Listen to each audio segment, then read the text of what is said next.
शिष्य संतापहारिणे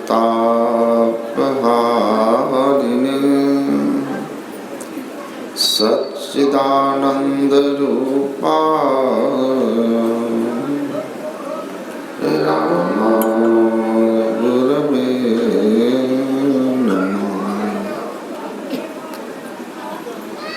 धन्य धन्य सद्गुरु सुखदाय महिमा कही न जाए। जो कुछ कहूँ तुम्हारी कृपा मत कछ न बसाए।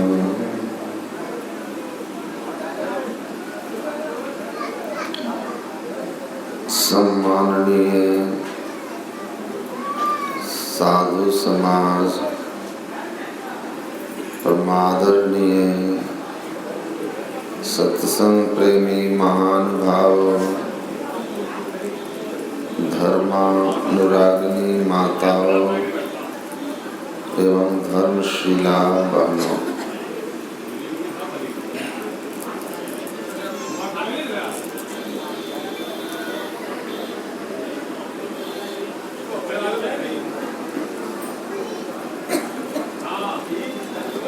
संत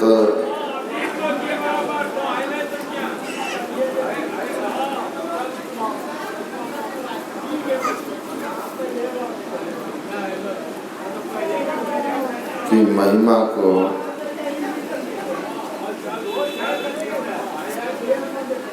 सत्संग की महिमा को हम लोग प्रातः कालीन सत्संग में श्रवण कर रहे थे।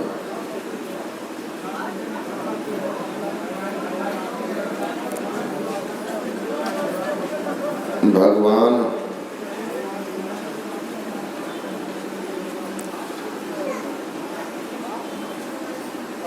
राम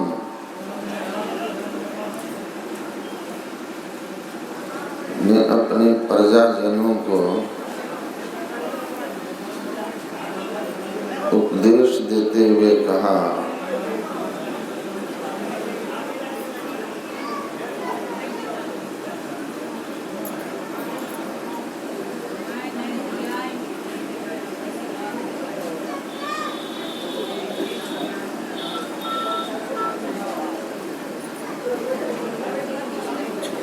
भगति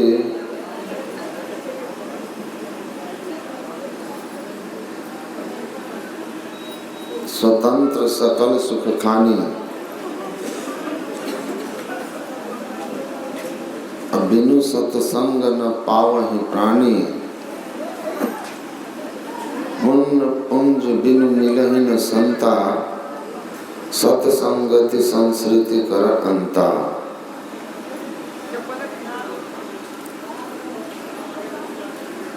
भक्ति सभी सुखों की खानी है। भगति तात अनुपम सुख मोला, अब मिलहि जे संत हो ही अनुकूला।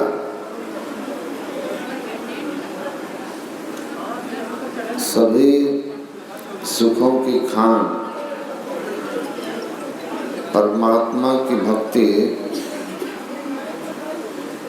तभी मिलती है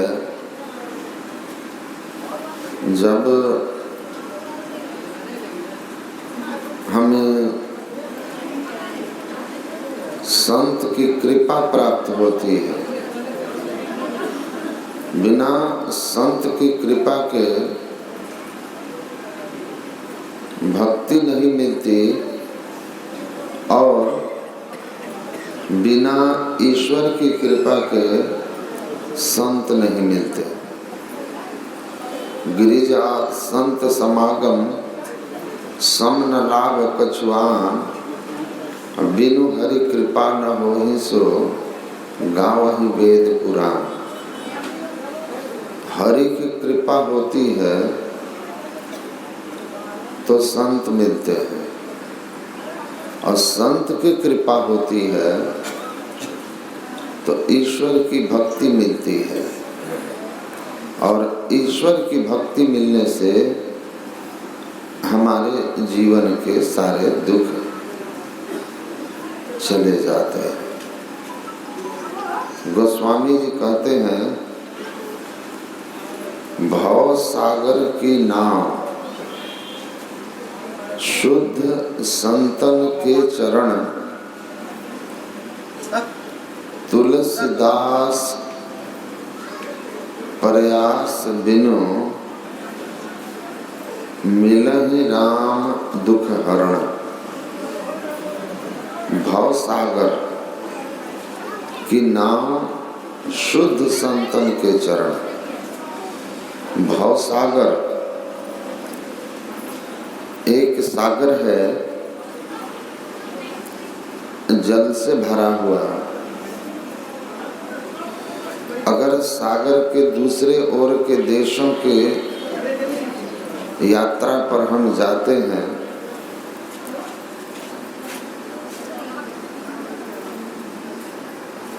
तो जब जहाज नहीं था, हवाई जहाज, तो लोग पानी के बड़े नाव फिर बड़े जहाज से दूसरी पार जाते थे। अब भी बड़े बड़े जहाज चलते हैं, लोग पानी के जहाज से भी यात्रा करते हैं, और अधिकांश जो सामान ढोने वाले सामान जो विदेश जाते हैं वो पानी के जहाज से ही जाते हैं।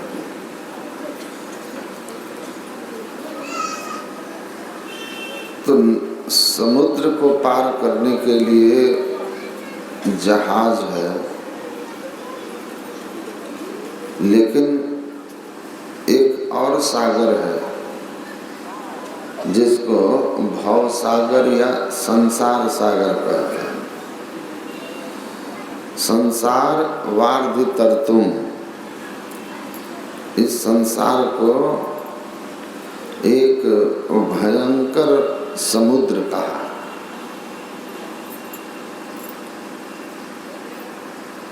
इस संसार सागर में जल तो हमें दिखाई नहीं देता, लेकिन गुरु महाराज कहते हैं कि संसार सागर का जल पंच विषय है। पंच विषय रूप, रस, गंध, स्पर्श और शब्द। आँख से जो हम देखते हैं उसको रूप कहते हैं। आँख ही है जो हमें बता सकती है, जिस माध्यम से हम जान सकते हैं कि हरा, पीला, नीला, काला, गोरा, मतलब रंग रूप का निर्णय केवल आँख के ही माध्यम से हो सकता है। कोई वस्तु सुगंधित है, दुर्गंधित है, या इसका किस तरह का गंध है, इसका निर्णय केवल नाक से हो सकता है।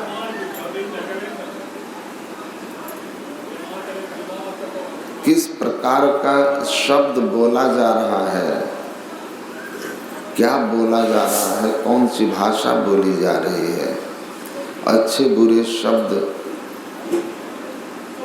निंदा प्रशंसा क्या हो रहा है, इसका निर्णय केवल कान के माध्यम से ही हो सकता है। खट्टा है कि मीठा है कि तीखा है, स्वाद का निर्णय केवल और केवल जीवा से ही होता है। कोई चीज ठंडा या गर्म है वह त्वचा से तय होता है।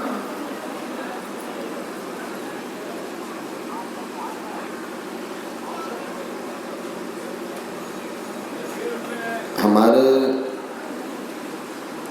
जो 5 ज्ञान इंद्रियां हैं, इन पांचों से जिन 5 बातों का हमें ज्ञान होता है, वे इन इंद्रियों के विषय कहे जाते हैं। और तमाम संसार में, और इस संसार से लेकर के स्वर्ग तक केवल यही 5 विषय का पसार है। और तुलसीदास जी महाराज लिखते हैं, हे हरि बहुत अनुग्रह कीन्हो, साधन धाम विबुध दुर्लभ तनु, मोहि कृपा कर दीन्हो। कहते हैं, हे ईश्वर, आपने बड़ी कृपा की। साधनों का धाम देवताओं के लिए दुर्लभ मनुष्य शरीर आपने हमें कृपा करके दिया। हम जीव को कृपा करके आपने दिया। बड़ी अनुग्रह, बड़ी दया, बड़ी करुणा, बड़ी कृपा आपकी है। इस सब के बावजूद तदपि नाथ कछु और मांगे हों, दीजो परम उदार। कहते हैं, इन सब के बावजूद मैं आपसे कुछ और मांगूंगा, कृपा करके आप दें, कुछ और कृपा कर दें। इतनी बड़ी कृपा की कि देव दुर्लभ शरीर दिया, लेकिन इस देव दुर्लभ शरीर से जो देव दुर्लभ काम होना चाहिए वह काम नहीं हो पा रहा। तो क्या कीजिए, हमको देव एक और कृपा कीजिए। वो कृपा क्या है? जिसके मिल जाने से हम वह देव दुर्लभ काम कर सकेंगे जो काम हमको करना चाहिए। तो कहते हैं विषय वारी, विषय वारी, वारी मतलब जल। गुरु महाराज क्या कहते हैं? तमाम संसार में 5 विषय ही जल है। जैसे समुद्र में जल ही जल है, वैसे संसार में विषय ही विषय है, यहाँ से लेकर के स्वर्ग तक। विषय वारी मन मीन। हमारा मन क्या है? मीन। मीन मतलब मछली।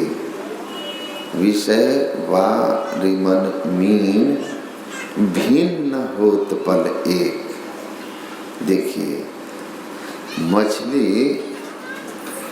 पानी में रहती है, अब मछली के चारों ओर पानी होता है। अब मछली को पानी से आप अलग करें तो मछली पानी से अलग नहीं होना चाहती, क्योंकि मछली पानी से अलग होकर के जी नहीं पाती है। कुछ देर तक रहती है, उसके बाद वो मर जाती है। तुलसीदास जी महाराज कहते हैं, विषय वारी मन मीन, भिन्न होत पल एक। ताते सहों विपत्ति अति दारुण, जन्मत जोनि अनेक। कहते हैं, ये मन रूपी मछली हमारा विषय रूपी जल से एक क्षण भी अलग नहीं होता। इसका फल क्या है कि हम जीव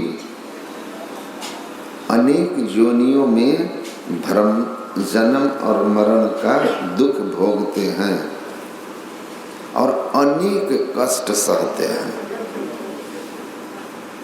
मन विषय से नहीं हटता और दुख कौन भोगता है? मन, हम जीव। संबंध क्या है मन और हमारा? हमारा और मन का संबंध क्या है कि मन विषय से अलग नहीं होता और दुख भोगते हैं हम। तो महापुरुष लोग कहते हैं कि ये मन और हमारा जो संग है ना, ये दूध और घी के तरह है। दूध को अगर आग पर चढ़ाएंगे तो दूध के साथ जो घी है वह घी ताप, दूध को ताप लगे तो घी को भी ताप लगेगा।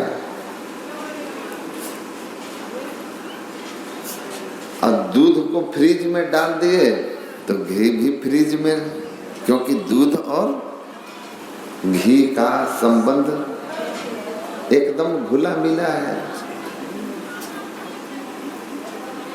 हमारा जो मन है और हम जीव इसी तरह घुले मिले हैं। मन के खोल में चेतन आत्मा या जीवात्मा है, जैसे दूध में घी है। तो मन विषय की ओर गया, उसके साथ हम गए, क्योंकि हम तो साथ हैं। और विषय भोग का फल क्या है? प्रातः मैं आपको कह रहा था कि मृग वारी सम सब ही प्रपंचन, विषय सब दुख रूप हैं। निज सूरत को इनसे हटा प्रभु में लगाना चाहिए। तो हम विषयों का भोग क्यों करते हैं? क्योंकि मन के साथ हैं। अब परिणाम क्या होता है? दुख। और हम चाहते हैं कोई दुख?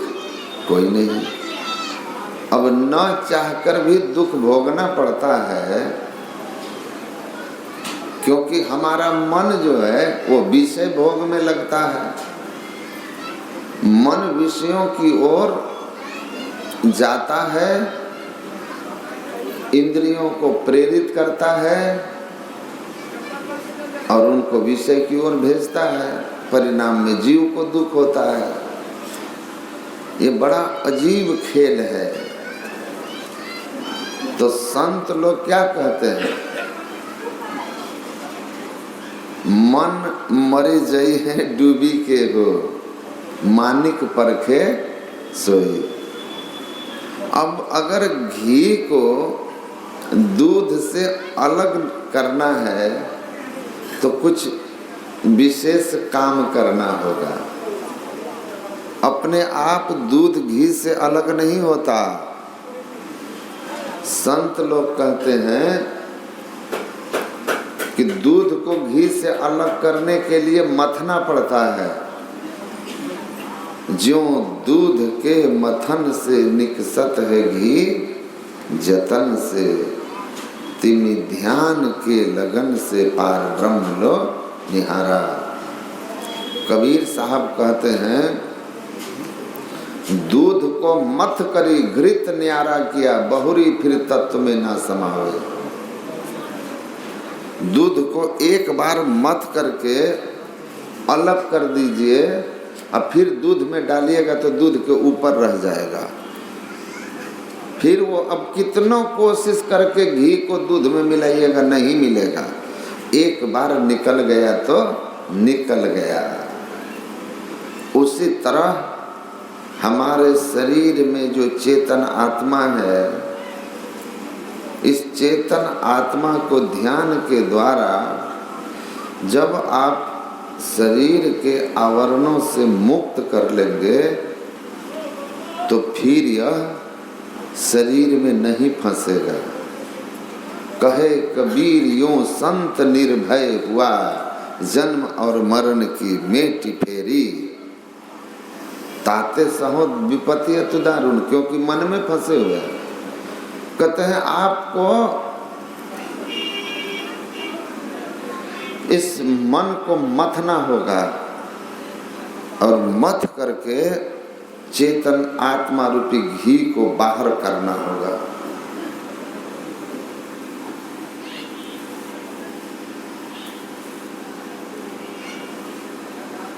तो मथने के लिए एक साधन विशेष से गुजरना होता है।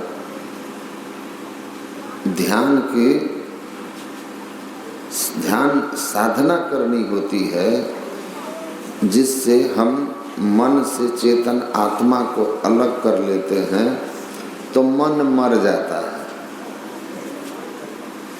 अब फिर मन मर गया, हमारा काम बन गया। और ये मन को मारने की जो साधना है, ध्यान, ईश्वर की भक्ति, इसको करने का अधिकारी केवल और केवल मनुष्य है। अच्छी तरह से समझिए, चेतन आत्मा को, जीव को मन से मुक्त करके और जन्म मरण के फेरे को समाप्त कर देने का जो साधन ईश्वर भक्ति या ध्यान है, उसको करने का अधिकारी केवल मनुष्य है।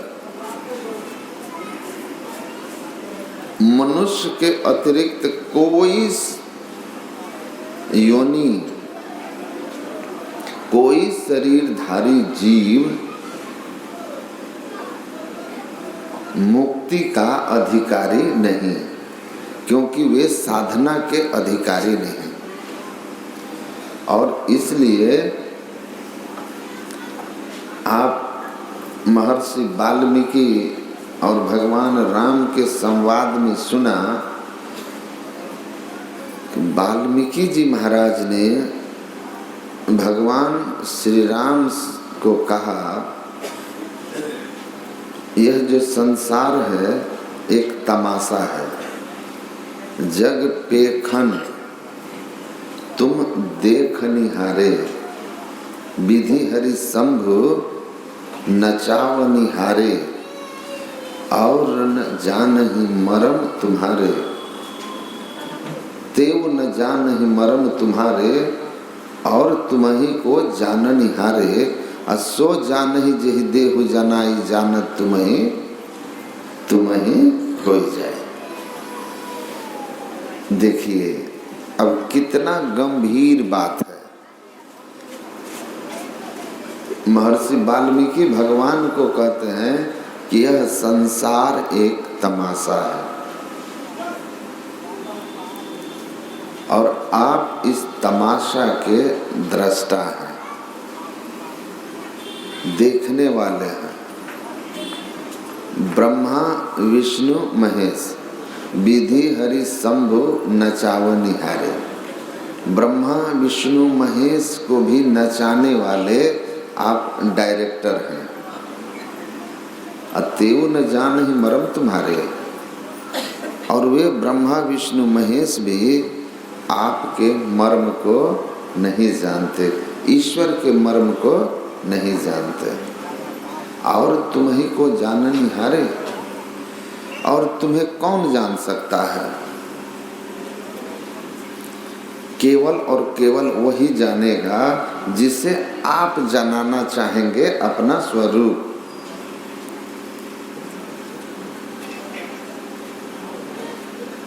जो आपको जान लेता है वह आपसे अभेद हो जाता है, वह आप ही हो जाता है।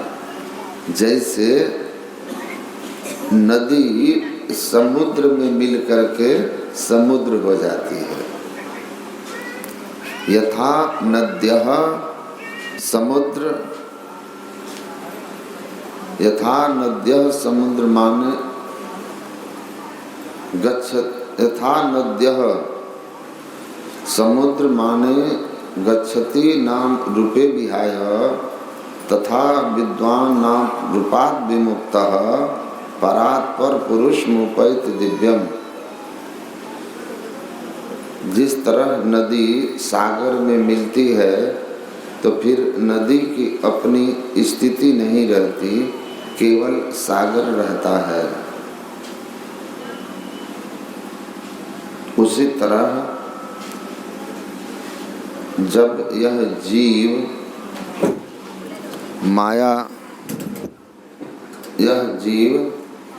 माया मंडल को पार करके परमात्मा से एक मेक होता है तो फिर जीव की स्थिति नहीं, केवल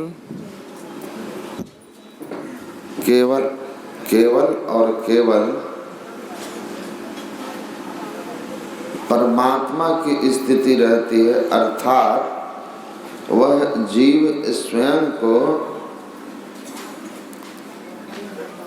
ईश्वरीय अवस्था में पाता है या वह जीव स्वयं ईश्वर हो जाता है। इसीलिए संत जो होते हैं उनको ईश्वर के समान ही बताया गया, वे ईश्वर ही होते हैं। गुरु नानक देव कहते हैं ब्रह्म ज्ञानी आप परमेश्वर। जो ब्रह्म ज्ञानी है वह स्वयं परमात्मा है। और गोस्वामी जी क्या कहते हैं, संत भगवंत अंतर निरंतर नहीं किमपि, विमलमति कह दास तुलसी। संत भगवंत अंतर निरंतर नहीं, संत में और भगवंत में कोई अंतर नहीं होता, क्योंकि संत भगवंत को जानकर भगवंत ही हो जाते हैं। जानहु संत अनंत समाना, संत को अनंत के समान जानना चाहिए। अनंत कौन है? ईश्वर है, तो ईश्वर ही हो जाते हैं। भगवान राम के सामने उपदेश देते हुए राम के सामने महर्षि वाल्मीकि कहते हैं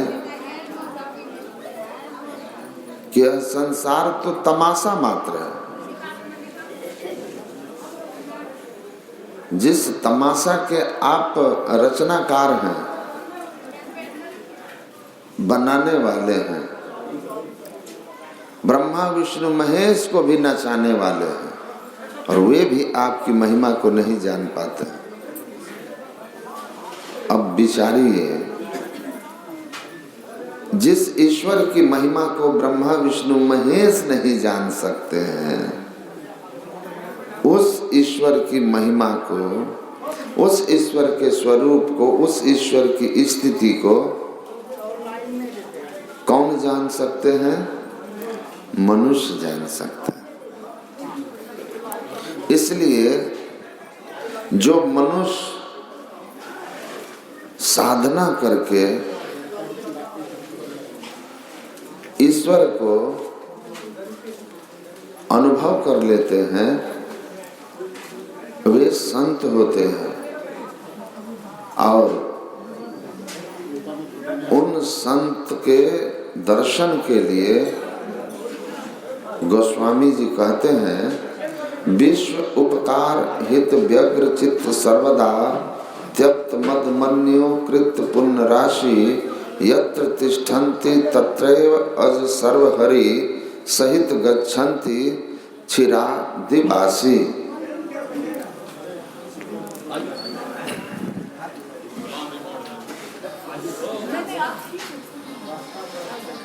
गोस्वामी तुलसीदास जी महाराज कहते हैं कि संसार के उपकार के लिए जिस संत की चित्त हमेशा व्यग्र रहता है और जिन्होंने समस्त सभी प्रकारों के दोष दुर्गुणों से अपने को मुक्त कर लिया है और अपने आप में पुण्य के सरोवर सागर हैं, ऐसे संत के दर्शन के लिए ब्रह्मा विष्णु महेश भी अपनी अपनी अर्धांगिनियों के साथ आते हैं।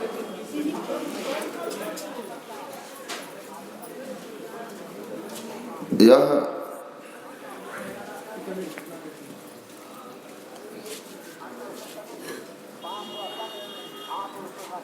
संत की अवस्था ईश्वर के समतुल्य नहीं, स्वयं ईश्वर की है। मतलब संत और ईश्वर एक ही है, उनमें भेद नहीं रहता। गुरु महाराज कहते हैं हम प्रभु प्रभु हम एक ही होई, द्वंद्व अरुद्वैत रहे नहीं कोई। हम और ईश्वर अब एक हैं, हम में और ईश्वर में अब कोई अंतर नहीं है, कोई द्वंद्व कोई द्वैत नहीं है, अभेद हो गए। ईसा मसीह की वाणी में है ना, I and my father both are one, मैं और मेरे पिता दोनों एक हैं। देखिए, मैं और मेरे पिता दोनों एक हैं।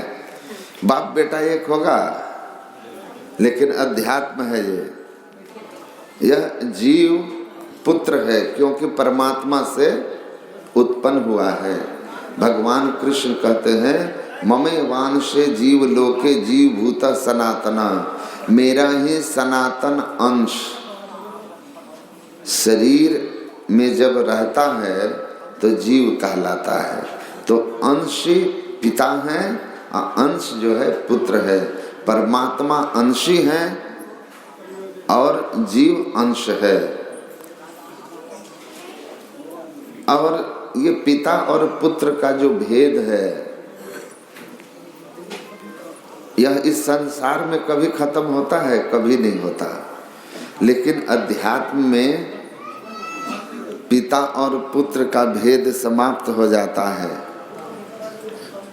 और पुत्र कहता है कि मैं पिता हूँ, है ना, मैं पिता हूँ। भगवान कहते हैं मेरा अंश जीव है और जीव गुरु की कृपा से साधना करता है और साधना करके कहता है अहम ब्रह्मास्मि, मैं ब्रह्म हूँ, मैं पिता हूँ। कहता है कि नहीं? उपनिषद में है ना, अहम ब्रह्मास्मि, मैं ब्रह्म हूँ। पुत्र पिता होने की घोषणा करता है। ईसा मसीह कहते हैं I and my father both are one, मैं और मेरे पिता दोनों एक हैं। तो मैं और मेरे पिता दोनों एक हैं। संत जो होते हैं वो परमात्मा से एक मेक हो करके परमात्मा ही हो जाते हैं।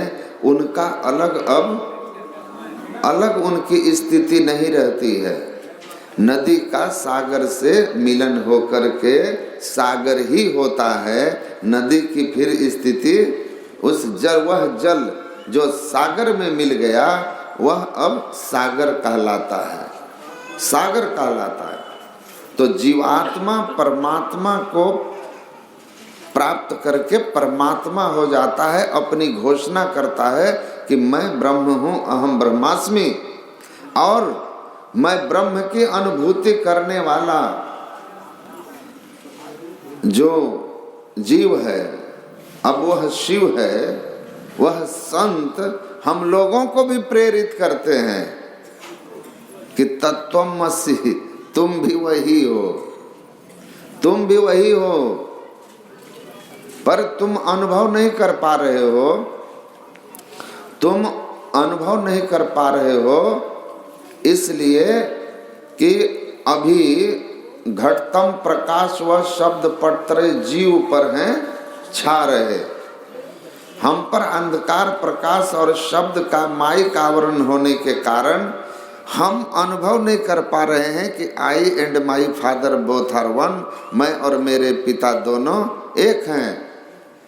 तो हम दोनों एक हैं यह अनुभव कर सकते हैं हम मनुष्य मात्र केवल। महर्षि वाल्मीकि कहते हैं विधि हरि शंभु नचाव निहारे। आप तो अपनी माया से ब्रह्मा विष्णु महेश को भी नचाते हैं, मतलब ब्रह्मा विष्णु महेश भी भगवान की माया में हैं। देखिए एक जगह मैं सत्संग कर रहा था तो एक आदमी कुछ बोले भगवान शंकर को लेकर, तो हम बोले उनको कि अच्छा देखिए आप दुख मत मानिए, मेरी अपनी कोई बात नहीं है, ये तो शास्त्र में लिखा हुआ है और शास्त्र में ऐसी कथाएं भी है।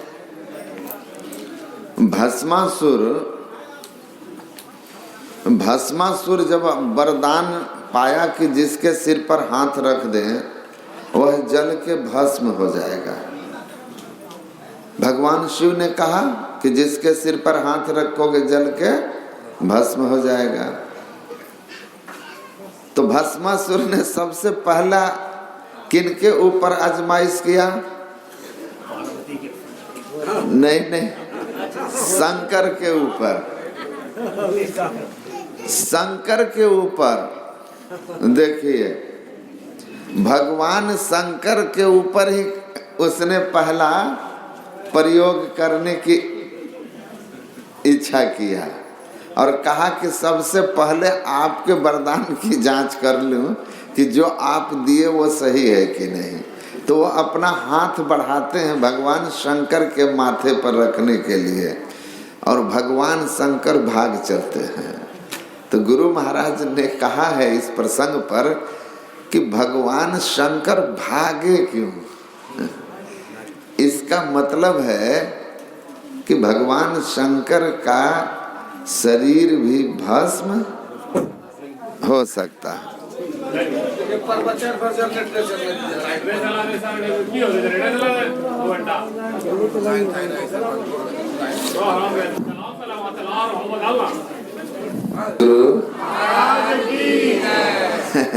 बोला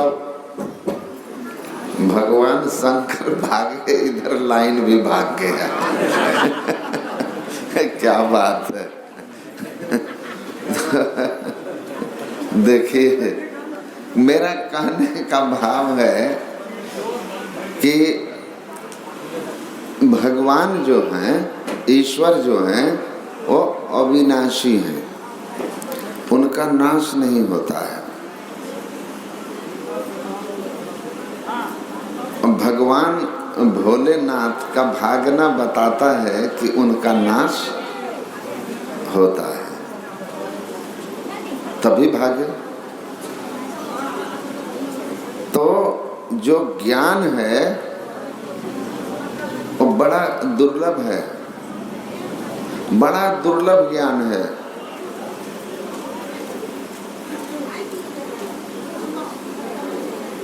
कहीं का प्रसंग है, मैं बैठा हुआ था एक जगह, एक वृद्ध डॉक्टर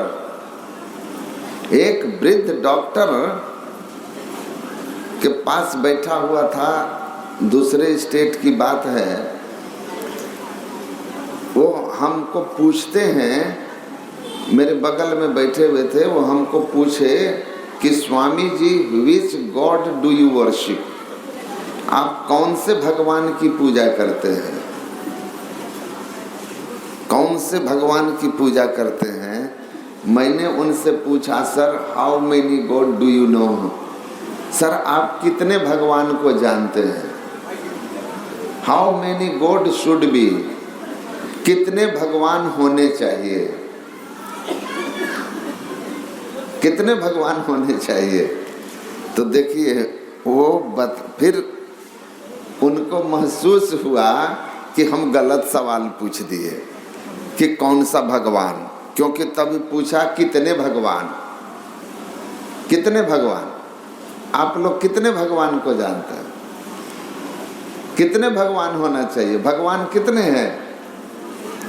अगर 2-4 भगवान हों तो हम कहें भगवान हम सत्संग करा रहे हैं, 2 दिन वर्षा मत कीजिएगा, भगवान प्रसन्न होकर कहेंगे कि ठीक है वर्षा नहीं होगी।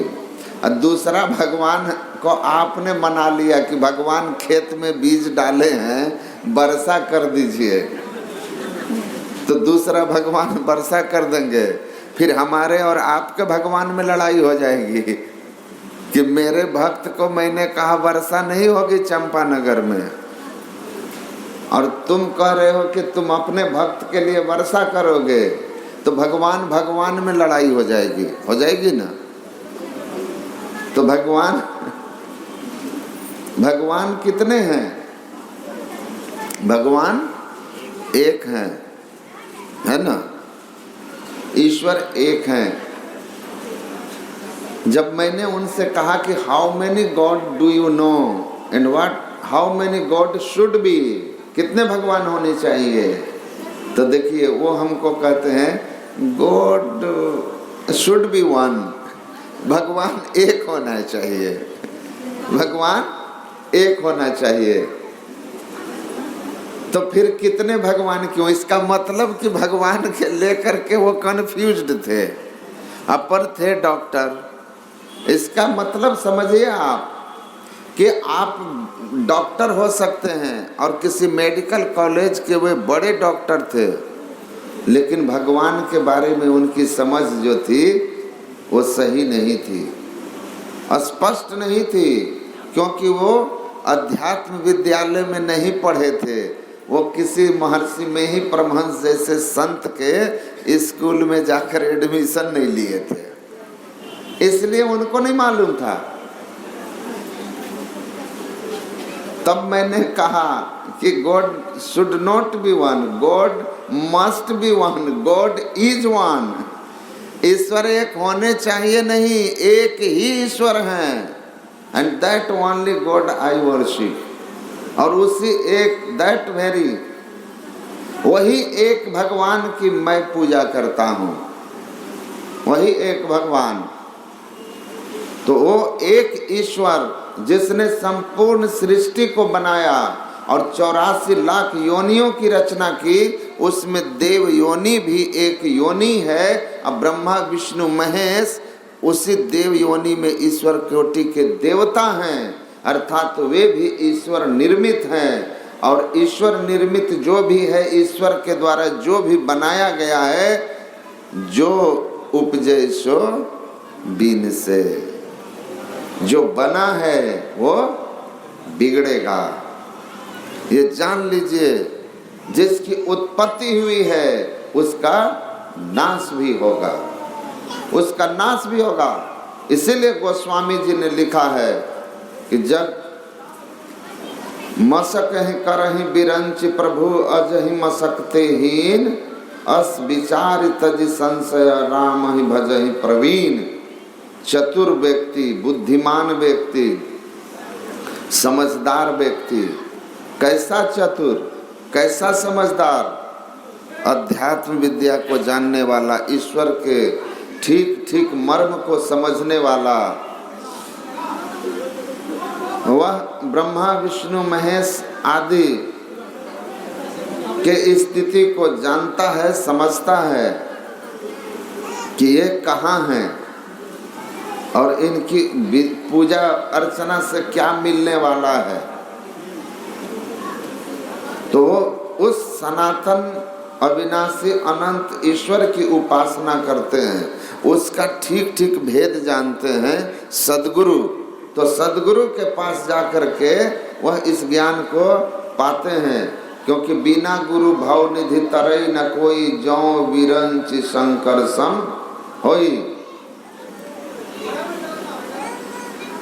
तो परमात्मा अविनाशी सत्ता है, परमात्मा की मौज एक मच्छर को ब्रह्मा बना सकता है और ब्रह्मा को भी मच्छर से हीन स्थिति में पहुंचा सकता है। और भागवत में लिखा कि एक बात स्मरण रखना, ये जो काल है इतना बली है कि किम अन्य ही काल न धुरत ही कल्पांते वैष्णवादि भी कल्प के अंत में यह काल ब्रह्मा विष्णु आदि को भी निगल जाता है। रहने वाला तो केवल एक अकाल पुरुष है। अकाल पुरुष जिसको ईश्वर कहते हैं, परमात्मा कहते हैं। तो महर्षि वाल्मीकि कहते हैं कि आप तो ब्रह्मा विष्णु महेश को भी नचाते हैं अपनी माया में, वो भी आपके मर्म को नहीं जान पाते हैं। आपके मर्म को कौन जानेगा? वही जानेगा जिस पर आपकी कृपा होगी। और आपकी किसी जीव पर कृपा हुई, इसका क्या प्रमाण है? हम पर ईश्वर की कृपा हुई कि नहीं हुई, हम कैसे जानेंगे? तो कहते हैं कि देखिए, निगमागम पुराण मत एहा, कहहि सिद्ध मुनि नहीं संदेहा, संत विशुद्ध मिलहि परते ही, चितवहि राम कृपा कर जेहि। आप पर ईश्वर की कृपा है, इसका प्रमाण यही है कि पूरे और सच्चे संत का सद्ज्ञान सुनने समझने का आपको शुभ अवसर मिला, अर्थात सत्संग में आप आए, यही प्रमाण है कि हरि की कृपा आप पर हो गई। भगवान शंकर भी कहते हैं, गिरिजा संत समागम सम न लाभ कछुआन, बिनु हरि कृपा न होहि सो गावहि वेद पुराण। हरि की कृपा जिन पर होगी उनका प्रमाण होगा कि उनको सत्संग मिलेगा। वो सत्संग में आएंगे, सत्संग सुनेंगे। सत्संग में आना, सत्संग सुनना ईश्वर की कृपा का प्रमाण है। तो आप पर ईश्वर ने कृपा कर दी, चितवहि राम कृपा कर जेहि। परमात्मा ने कृपा की आप पर, आप सत्संग में आए हैं।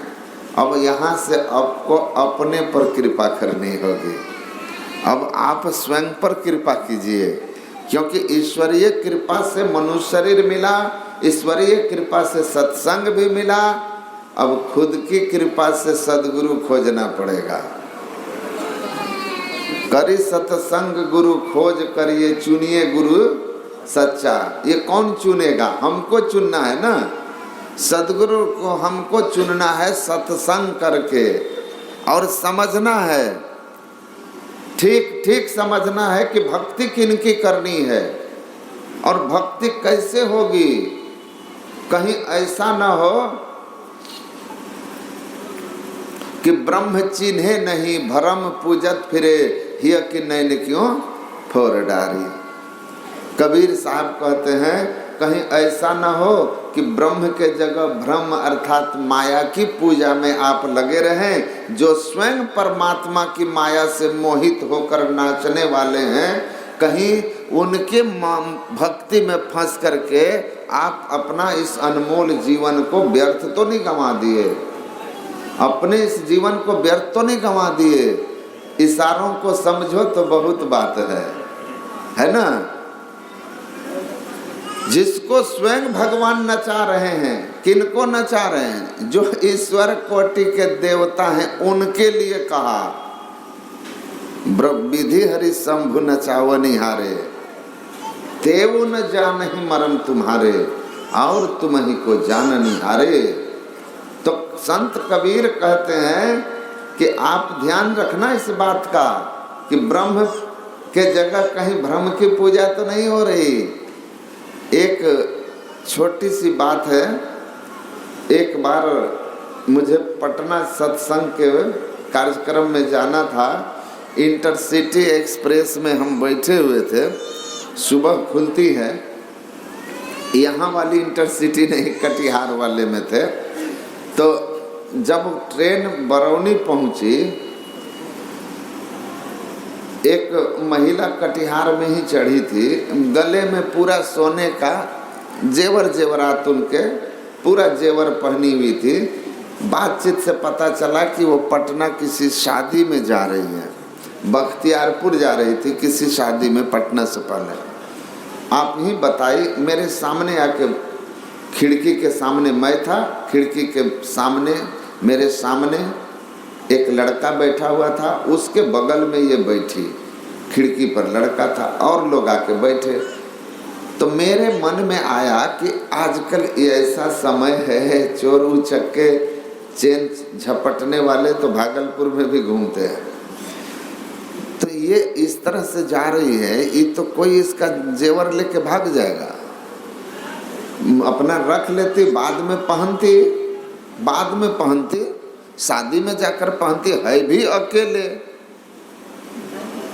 खैर जो भी हुआ, बैठ गई। आप ही बातचीत करने लगी, बताने लगी दूसरी महिला को। स्वामी विवेकानंद जी महाराज से पूछा एक आदमी कि दुनिया का सबसे बड़ा आश्चर्य आपने अपने जीवन में क्या देखा? तो स्वामी विवेकानंद ने कहा कि ताजमहल देखा, या जो 7 आश्चर्य हैं दुनिया का, वो नाम नहीं लिए। कहे एक बार मैं ट्रेन में जा रहा था, आमने सामने 2 महिला बैठी हुई थी, दोनों चुप थी, यही मुझे दुनिया का सबसे बड़ा आश्चर्य दिखा। दोनों चुप थी। हम तो देखते हैं सत्संग में भी प्रवचन चल रहा है, दूसरी आई, पहली पूछेगी लेट किए हो गले हो की करती है, पोताने माने चले।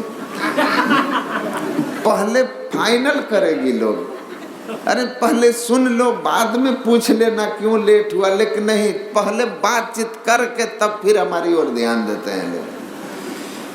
तो स्वामी विवेकानंद जी ने कहा कि दुनिया का मैंने सबसे बड़ा आश्चर्य यही देखा कि 2 महिला आमने सामने ट्रेन में बैठी रही और 2 घंटे के सफर में एकदम चुप रही।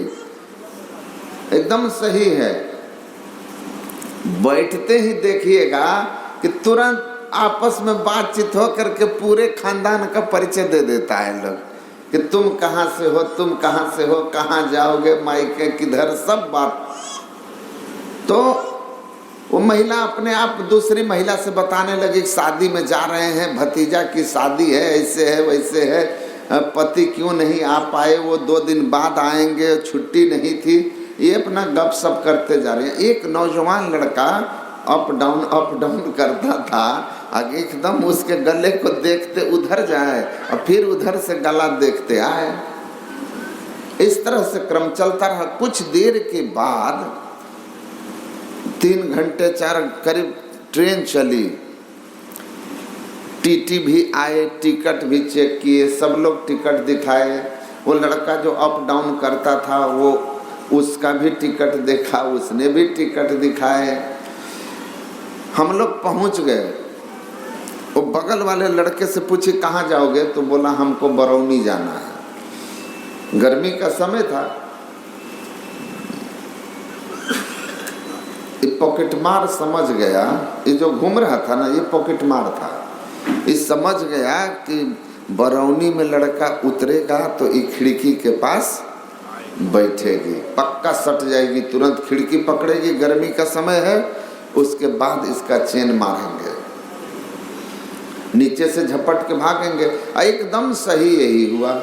बरौनी में ट्रेन रुकी, वो लड़का उतरा, ये खिड़की पर बैठी। उसके बाद ट्रेन, वो जो पॉकेट मार था नीचे उतरा, नीचे उतर के घूम रहा है।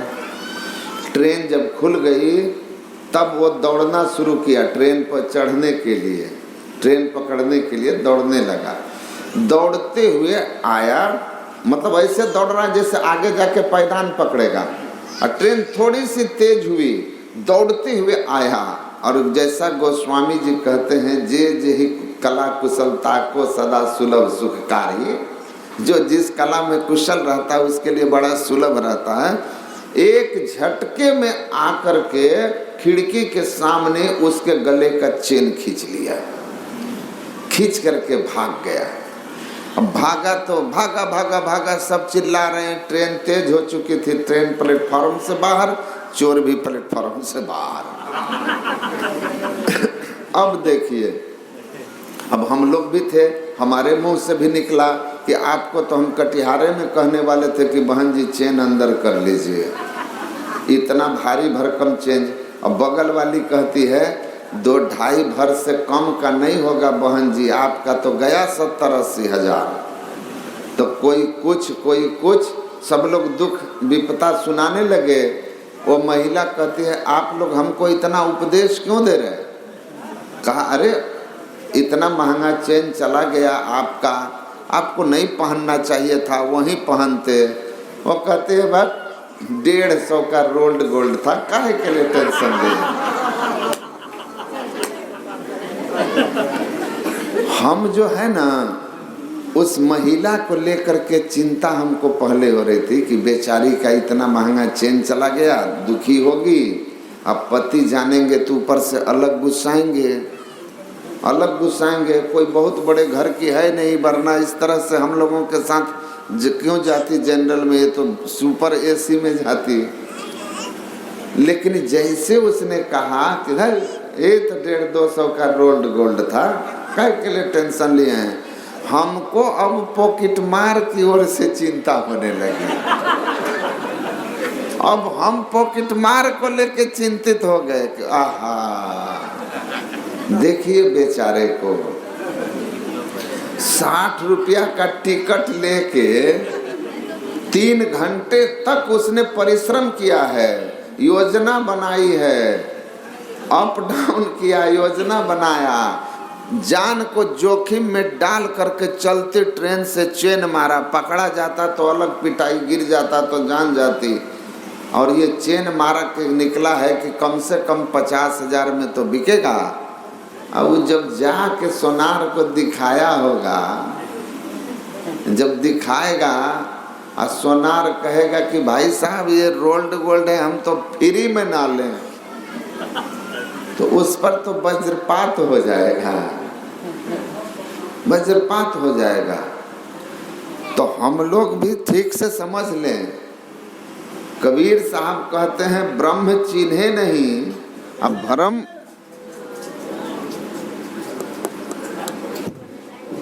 ब्रह्म चिन्हे नहीं अब भ्रम पूजत फिरे। कहीं ऐसा तो नहीं कि ब्रह्म के जगह हम भ्रम की पूजा, माया की पूजा कर रहे हो, जो स्वयं नाशवान हो, स्वयं जन्म मरण के चक्र में हो, हम उसकी पूजा में लगे हुए हैं। और जब हमारी उपासना का फल मिलने के लिए आए, जब राज हिसाब मांगे भक्ति का और हम भक्ति दिखाएं तो कहे भाई साहब बिना संत सदगुरु के सत्संग में गए आपने भक्ति की, ये भगवान की नहीं रोड गोल्ड की भक्ति, ये सोना नहीं रोड गोल्ड है। तो हम लोगों पर भी वज्रपात हो जाएगा। तो गुरु महाराज कहते हैं कि अहो भक्त सार भगति करो, असार भगति करी संसार भ्रमत रही, भक्ति श्रम निष्फल हो। तो सार भक्ति करिए ताकि भक्ति श्रम निष्फल ना हो।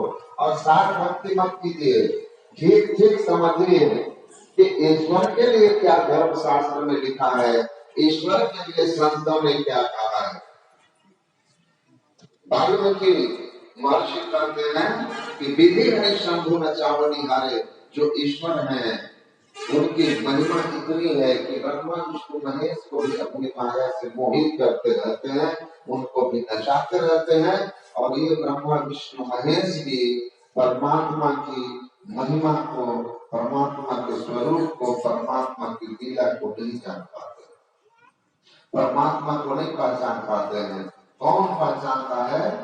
तो कहते हैं हे राम, यह जो आपने नर शरीर धारण किया है, यह तो नरतन धर्म संत सुरताजा कहम करम के निकाट राजा, ये तो आपने मनुष्य शरीर धारण किया है और अपनी लीला में देवताओं के लिए, भक्तों के लिए, संतों के लिए, सज्जन पुरुषों के कल्याण के लिए आप एक लीला कर, एक चरित्र निभा रहे हैं। लेकिन आप को पहचानने के लिए अधिकारी होना चाहिए। जो अधिकारी पुरुष हैं वही आपको जान सकते हैं। अधिकारी कौन है? तो कहा विगत विकार जान अधिकारी, चिदानंद में देह तुम्हारी, आपका वास्तविक शरीर स्वरूप जो है वो सच्चित आनंद है, सच्चिदानंद रूपाया। विश्व उत्पत्ति हेतवे, विश्व की उत्पत्ति करने वाला, सृष्टि को उत्पन्न करने वाला आप ईश्वर हैं। और आपका स्वरूप कैसा है? सच्चित आनंद। सत मतलब जिसका कभी नाश न हो, चित्त मतलब जो ज्ञान स्वरूप है, और आनंद का अर्थ जानते ही हैं, जहाँ किसी तरह की कोई दुख न शेष रह जाए, जहाँ कोई दुख शेष न रहे, उसी अवस्था का नाम आनंद है। तो आप अविनाशी हैं, आप संपूर्ण ज्ञान के स्वरूप हैं और आप आनंद स्वरूप हैं। इस आपके ऐसे स्वरूप को कौन जानेगा? जो विगत विकार, जो विकार मुक्त होगा, जिसमें कोई विकार नहीं होगा। संत जो होते हैं वो विकार मुक्त होते हैं। सट विकार जित अनग अकामा, अचल अकिंचन शुचि सुख धामा। तो सभी विकारों से मुक्त, काम क्रोध लोभ मद मात्सर्य ईर्ष्या द्वेष से लेकर के सतो रजोगुण उत्पन्न होना। रजोगुण प्रकृति का विकार है जिससे उत्पन्न होते हैं।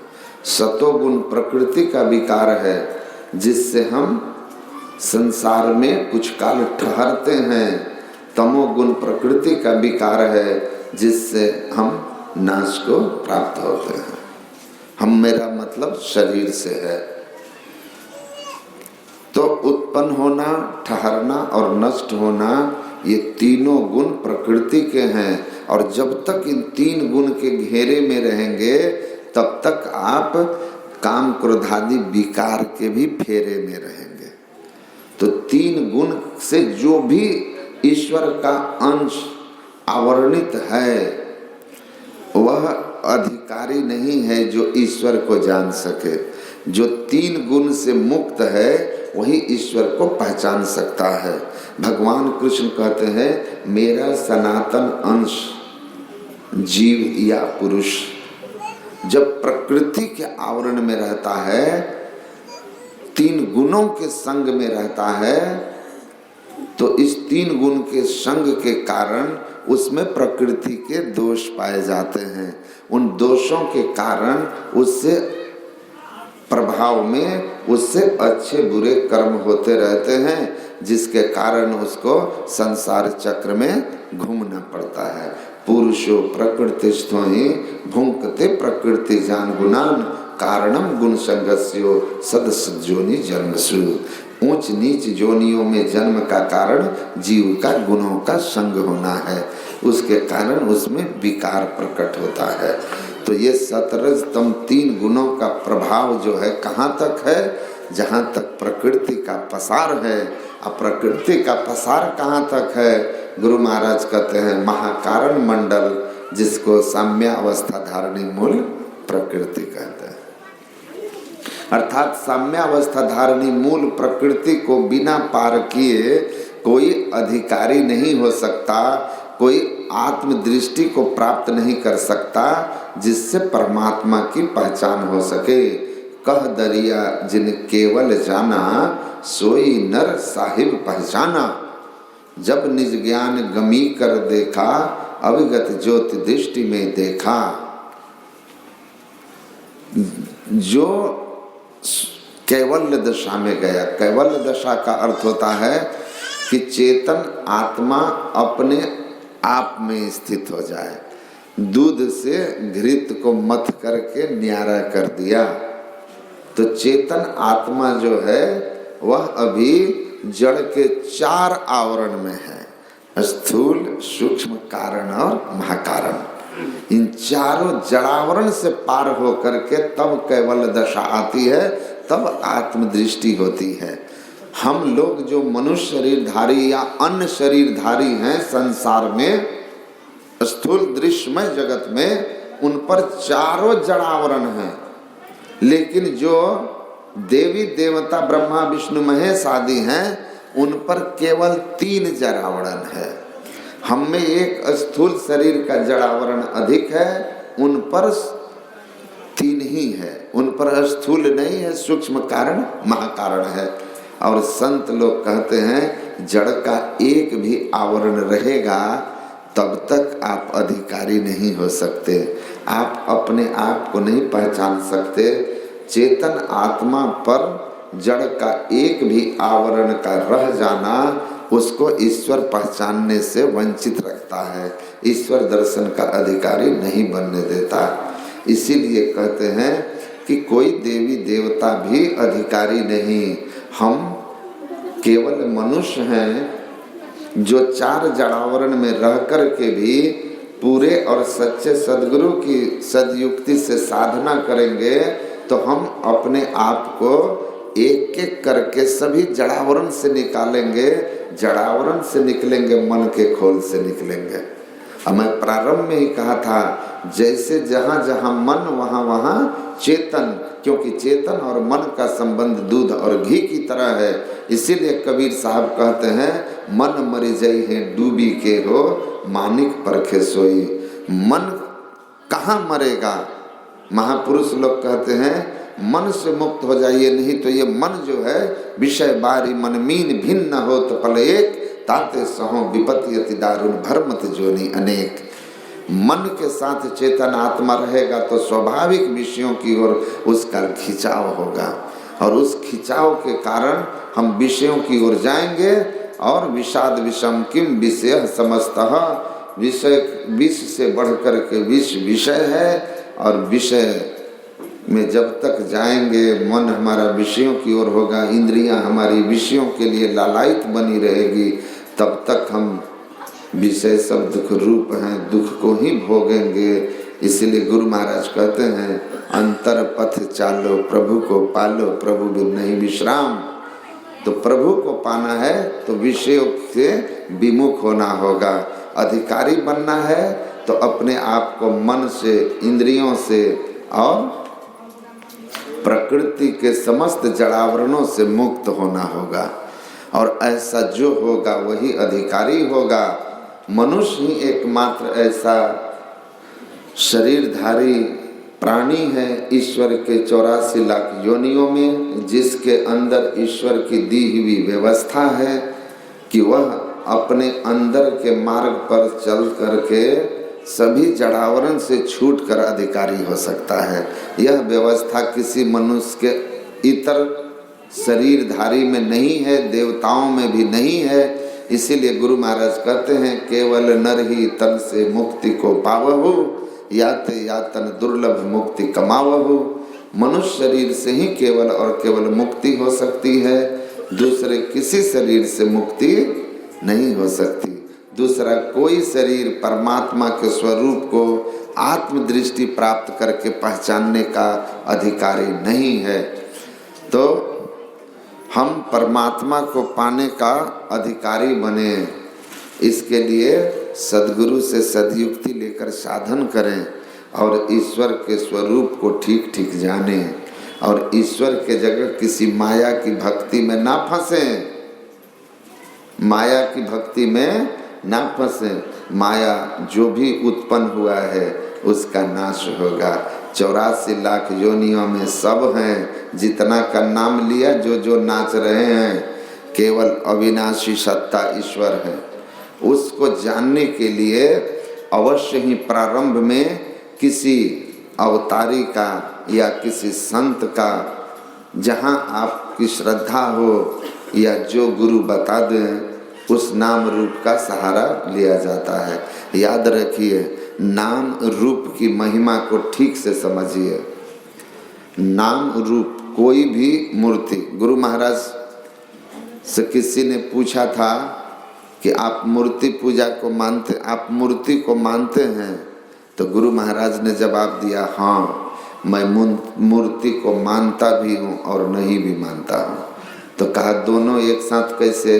तो गुरु महाराज ने कहा था कि मैं ध्यान करने के लिए, मन को एकाग्र करने के लिए, ध्यान करने के लिए तो मूर्ति को मानता हूँ, लेकिन इसके अतिरिक्त और किसी काम, मेला लगा करके पैसा कमाने के लिए मूर्ति को नहीं मानता हूँ, नहीं मानता हूँ। मूर्ति मन को अनेक नामों में, अनेक रूपों में फैले हुए मन को सिमेटने के लिए प्रारंभिक साधना मात्र है, प्रारंभिक साधना है। जान लीजिए, हम पानी में हैं, अभी जमीन पर बैठे हैं, तो जमीन ही सहारा हमारा और जमीन ही रास्ता हमारा। हम जब जल में होते हैं, पानी में शरीर हमारा है, तो क्या होता है, पानी ही हमारा सहारा होता है, पानी ही रास्ता होता है। नाव के लिए भी पानी ही सहारा है, पानी ही रास्ता है। आकाश मार्ग में आकाश ही सहारा, आकाश ही रास्ता। तो महापुरुष लोग कहते हैं कि आप जल थल आकाश जहाँ भी रहते हैं वही रास्ता, वही सहारा। उसी तरह हम जिस नाम रूपात्मक जगत में रहते हैं, यहाँ प्रारंभ में नाम ही सहारा, रूप ही सहारा और नाम रूप रास्ता। तो प्रारंभ में नाम रूप का सहारा लेते हैं। ये हम किस लिए लेते हैं कि नाम रूप के सहारे हम अपने मन को समेट सकें। अनेक नामों से, अनेक शब्दों से एक शब्द जिसको गुरु मंत्र कहते हैं, अनेक रूपों से एक रूप जिसको इष्ट रूप कहते हैं। जो दीक्षा में मंत्र गुरु बताएं, जो दीक्षा में शब्द गुरु बताएं वो गुरु मंत्र, जिस रूप का ध्यान बताएं वही आपका ध्यान करने का इष्ट रूप। तो ये काम इसलिए होता है कि प्रारंभ में जो हमारा मन रजोगुण तमोगुण की प्रवृत्तियों से विभिन्न जोनियों के संस्कार को संग्रहित करके विषयों की ओर चंचल बना रहता है। मन अति चंचल विषयरत केवल विषय की ओर भागता रहता है।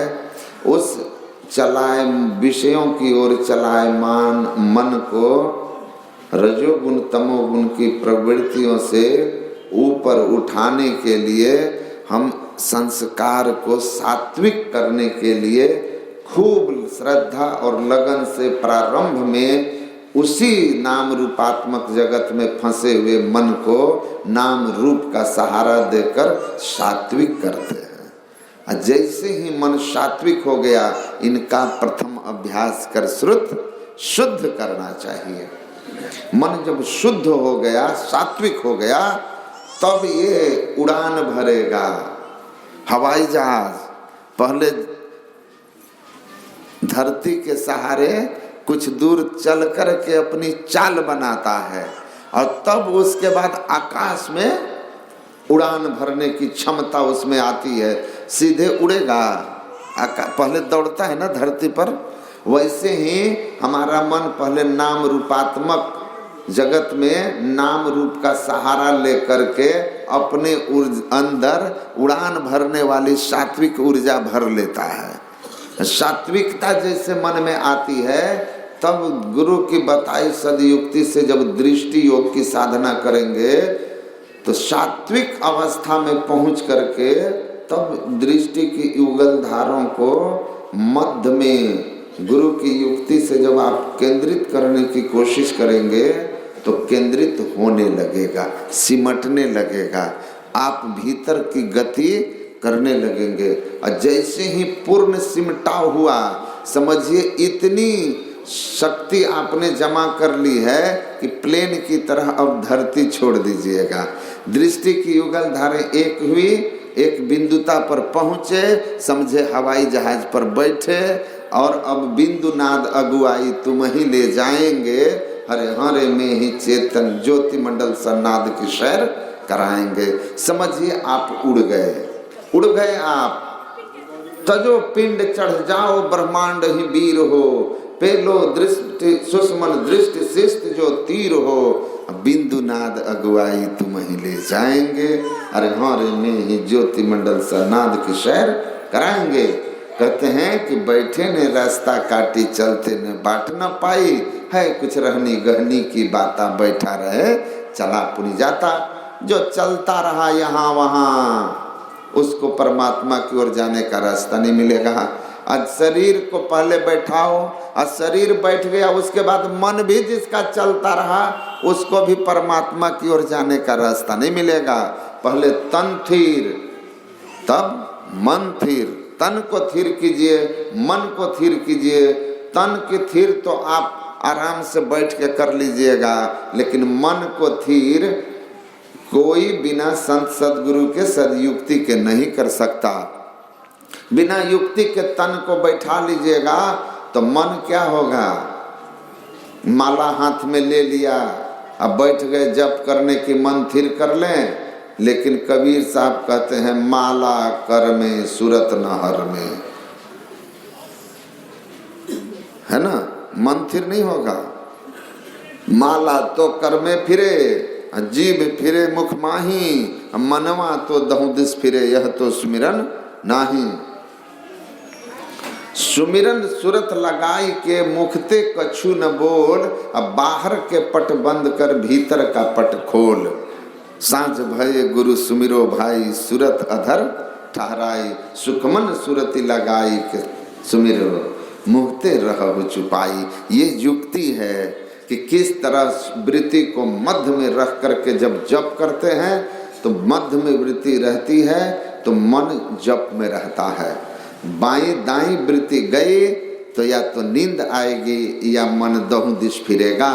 तो मध्य में वृत्ति रख करके जप करना, मध्य में वृत्ति रख करके ध्यान करना, ये बिना युक्ति के नहीं होगी। इसीलिए कहा कि गुरु की युक्ति से आप साधना करेंगे तो ये मन जो है ना, सुर नर मुनि सब पची पची हारे, हाथ ना आवे चोर रे। जिस मन को देवता नहीं पकड़ पाते वह पूरे और सच्चे सदगुरु की सदयुक्ति से मनुष्य पकड़ लेता है, पकड़ लेता है। तो ठीक ठीक दीक्षा लेकर के जप कीजिए बैठकर। जब मन बैठेगा तो कहते हैं मन बैठा तो आप समझिए कि मन बैठते ही आप उड़ गए। मन बैठा कि परमात्मा की ओर की यात्रा प्रारंभ हो गई। मन को बैठाना ही सबसे बड़ी बात है ना। मन की तरंग मार लो बस हो गया भजन। हम कलकत्ता से जा रहे थे सत्संग करने के लिए, कलकत्ता जा रहे थे, ट्रेन में बैठ करके एसी में 3 टायर एसी के मेरा रिजर्वेशन था, खिड़की वाला साइड जो होता है। तो हम उठ करके ध्यान कर रहे थे तो एक लड़का जो था, मेरा ध्यान जब टूट गया, टूटने ही वाला था, तो हमको देखा ध्यान पर बैठे हुए ना, करीब 5:30 हो गया था, ठंडी का ही समय था। तो वो लड़का हमको देख करके कहता है, ध्यान पर ऐसे बैठे देख करके, थोड़ा होशियार बनते हैं ना कुछ लोग, थोड़ा ओवर स्मार्ट टाइप का था, हमको कहता है सुना करके, मन की तरंग मार लो बस हो गया भजन, आदत बुरी सुधार लो बस हो गया भजन। हम ध्यान तोड़े और उसको कहे अरे भाई बैठो बैठो बैठो, तुम ही को ढूंढ रहे थे, मिल गए भाई आज। हम इतना दिन से ध्यान कर रहे हैं, मन की तरंग मरता ही नहीं। तुम बताओ तो मन की तरंग कैसे मार लें ताकि हमारा भजन बन जाए। बंधु जल्दी बता दो बाबू, परेशान हैं इस मन से, इसकी तरंगों से, कभी यहाँ कभी वहाँ कभी वहाँ, है ना, कभी रूप में, कभी रस में, कभी गंध में, कभी स्पर्श में, कभी मित्र में, कभी शत्रु में, कभी प्रेम में, कभी ईर्ष्या में, कभी दुश्मनी में। ये कहाँ कहाँ भागता है भाई, इसकी तरंगे शांत नहीं होती। बड़ी समुद्र लहर तो थोड़ी आ, मन लहरे घनी आए, समुद्र से भी ज्यादा लहर इस मन में उठती है। और आप मिल गए, इतना सुंदर कह दिया, मन की तरंग मार लो बस हो गया भजन। भाई बता दो कैसे तरंग मरेगा, बता दो, हम तो ढूंढ रहे थे ऐसा गुरु, तरंग मारना सिखा दे। तरंग इतना आसान चीज है, मार लेंगे। यही तो सारा खेल है, मन मरी जाई है डूबी के हो। संत कबीर साहब कहते हैं तन धरि सुखिया, काहू न देखा जो देखा सो दुखिया हो। कहते कहते कहते हैं ब्रह्मा विष्णु महेश्वर दुखिया जिनिया राह चलाई हो। और अंत में कहा कहे कबीर सकल जग दुखिया, संत सुखी मन जीती हो। केवल संत सुखी हैं जिसने मन को जीत लिया, जिसने मन की तरंग मार दी। बोले मन की तरंग मार लो बस हो गया भजन। तो बताओ कैसे तरंग मरेगा मन का? गा दिए तो समझो ये सारी साधनाएं तो मन की तरंग मारने की ही है। ये सच है कि मन की तरंग मार लो बस हो गया भजन, लेकिन मन की तरंग मारने में भगवान बुद्ध को 550 जन्म लग गए थे, इसको भी याद रखिएगा। ये केवल गा देने से भजन नहीं हो गया। भक्ति न होवे नाचे गावे, भक्ति न होवे मृदंग बजावे, भक्ति न होवे तीर्थ डोले, भक्ति न होवे साखी पद बोले, गुप्त जाप जाने जो कोई कहे कबीर मुक्त है सोई। ये गुप्त जप कैसे होता है, ये गुप्त भेद क्या है कि मन की तरंग शांत हो जाए। ये सुखमन सुरति लगाई के सुमरो, ये सुषुम्ना में सूरत लगा करके जो सुमिरन करते हैं उनका मन शांत होने लगता है। और होते होते ऐसा होता है कि मन जब शांत होकर के 10वें द्वार में प्रवेश कर जाता है, मोक्ष के द्वार में प्रवेश करता है, शिवनेत्र में प्रवेश करके अपने अंदर चलता है, तो अपने अंदर में ईश्वरीय अमृत को ज्योति नाद के रूप में पाकर के आघाता है पहले, अब फिर अमृत के कुंड में ही डूब के मरता है मन। सोच लीजिए, उसी में अनहद ध्वनियों को जैसे वह सुनता है, कहते हैं जब से अनहद घोर सुनी इंद्री थकित गलित मन हुआ आशा सकल भुनी। आशाएं खत्म हो गई, मन की तरंग समाप्त हो गई, मन शांत हो गया, मन के खोल से चेतनात्मा मुक्त हो गया, चेतनात्मा मन के खोल से मुक्त हुआ, जड़ावरण से मुक्त होकर के वह कैवल्य दशा में पहुंचा, सच्चित आनंद स्वरूप की स्थिति इसकी हुई, अपने स्वरूप को जाना और परमात्मा को पहचान लिया, और अंत में उसी शब्द के सहारे परमात्मा में एक मेक हुआ, और हम प्रभु प्रभु हम एक ही होई, सो जान ही जही देहु जनाई जानत तुम्हें तुम्हें हुई की स्थिति आ गई। तो भजन गा लेना और कटाक्ष कर लेना बहुत छोटी बात है, लेकिन उस भजन की अवस्था को प्राप्त करने के लिए जन्म बीत जाता है, जन्म बीत जाता है। अगर सच्चे सदगुरु मिले तो साधना शुरू हुई तो पुनः मौका ईश्वर देंगे मनुष्य शरीर प्राप्त करने का, और नहीं तो कहीं ऐसे गुरु मिल गए कि पान लिया, फूल लिया और लिया पैसा, और 3 फूंक फूंक दिया बैल बनो की भैंसा, तो उससे नहीं होगा। पूरे और सच्चे सदगुरु मिलते हैं। गुरु महाराज कहते हैं मुक्ति मार्ग जानते साधन करते नित्य, साधन करते नित्य सतचित जग में रहते, दिन दिन अधिक विराग प्रेम सत्संग सो करते, दृढ़ ज्ञान समुझाए बोध दे कुबुद्धि को हरते, संशय दूर बहाए संत मत स्थिर करते, मैं ही ये गुण धर जोई गुरु सोई सतचित, मुक्ति मार्ग जानते साधन करते नित्य। मुक्ति का मार्ग कहीं बाहर में नहीं है, भगवान कहते हैं आपके मन मानव तन में ही बना हुआ है वह मुक्ति का मार्ग, जो दोनों आँखों के मध्य से राह गई है बड़ी झीनी है साधो नैन नगर से। इस नैन नगर से किस तरह से वह रास्ता है और उसमें प्रवेश पाना है, इसकी युक्ति जान करके जब साधन कीजिएगा तो एक दिन उस मोक्ष में मार्ग में प्रवेश करके मन को मार दीजिएगा, मन को जीत लीजिएगा या मन से मुक्त होइएगा, और फिर आप स्वतंत्र हो करके आत्म स्वरूप को जानिएगा, परमात्मा को पहचानिएगा, और आप आवागमन के चक्र से हमेशा के लिए छूट जाइएगा, सारे दुख से छूट जाइएगा, संत बन जाइएगा, जीवन सार्थक हो जाएगा, आवागमन का चक्र समाप्त हो जाएगा। तो भक्ति, साधना या ईश्वर का स्वरूप, इन तमाम बातों का ठीक ठीक ज्ञान के अभाव में ब्रह्म की जगह भ्रम की पूजा होती है, सार की जगह असार भक्ति होती है, परिणाम होता है सोना के चक्कर में रोल्ड गोल्ड हाथ लगता है, समय भी बर्बाद होता है।